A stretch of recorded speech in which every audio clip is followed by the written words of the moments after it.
Hi, everyone. I'm back with Matt DiBara, and we're into rapid fire, where hopefully we get to expose Matt to the crazy side. Maybe, we're not going to have him run around in a chicken suit, but maybe we'll get him exposed somehow here. All right, Matt, what are you reading or listening to right now? Think and Grow Rich by Keith Cunningham. What movie could you watch over and over again? Rocky, the first Rocky. Come on, a Boston guy being a Philly? Come on. All right, what would you like to be remembered for?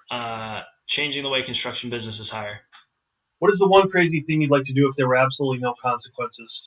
Take all the recruiters in the world and just lock them up and just put them away. Well, you're going to have a lot of recruiters loving that part. People always talk about life hacks. Is there any software or apps that you've come across that have really helped your efficiency? Like as a pay it forward to the audience?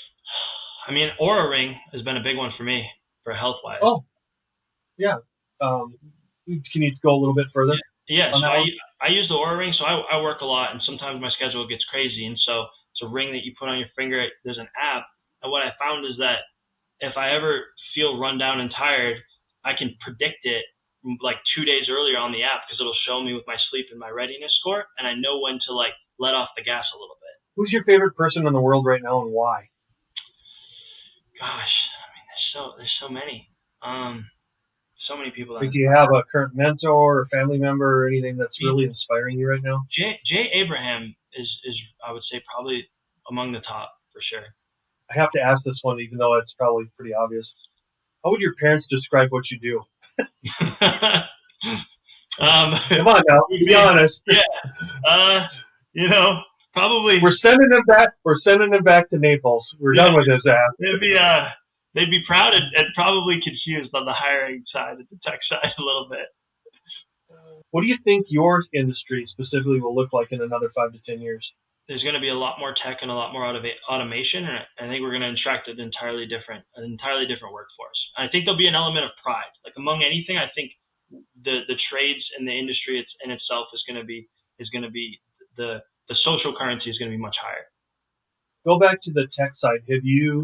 On the masonry side, have you utilized or had any applications where robots were applicable or not yet? I did a radio interview on this a while back, like 2 years ago. I saw the bricklaying robot. Like I actually saw that product, or that machine rather. So I haven't had any where we've done that, but the modularization of things, I think, is like they're leading up to then the ability to have machines build it, which we're probably 3 years away. You're going to have to dig deep on this one because you don't know any better. What occupation, other than what you're doing now, would you have liked to have tried, or do you think you were destined for? Probably financial advisor, somewhere in the finance world. What's your favorite ice cream flavor? Oh man, I like cookies and cream. Fondest memory as a kid? I think when my dad got that award, that preservation award, I think sitting back and that was a big moment. Him being like, I never wore a dress shirt for anything like this, and it was just so foreign to us. It was that was pretty wild. All right, what is something you are great at cooking? I'm good at grilling up a steak. What's the best advice you've ever been given? The best advice I've ever been given: trust your knowing. Hey, what would you like to do if and when you retire? I mean, I'm going to dedicate until I die. It's going to be inspiring the skilled trades.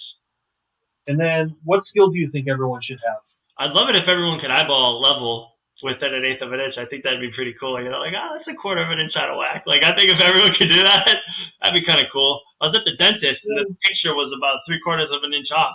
And I was like, that looked level to you? And they went, yeah. And I went, boy, you're doing fillings and stuff. You think you would see Anyway, sorry to get you off track there.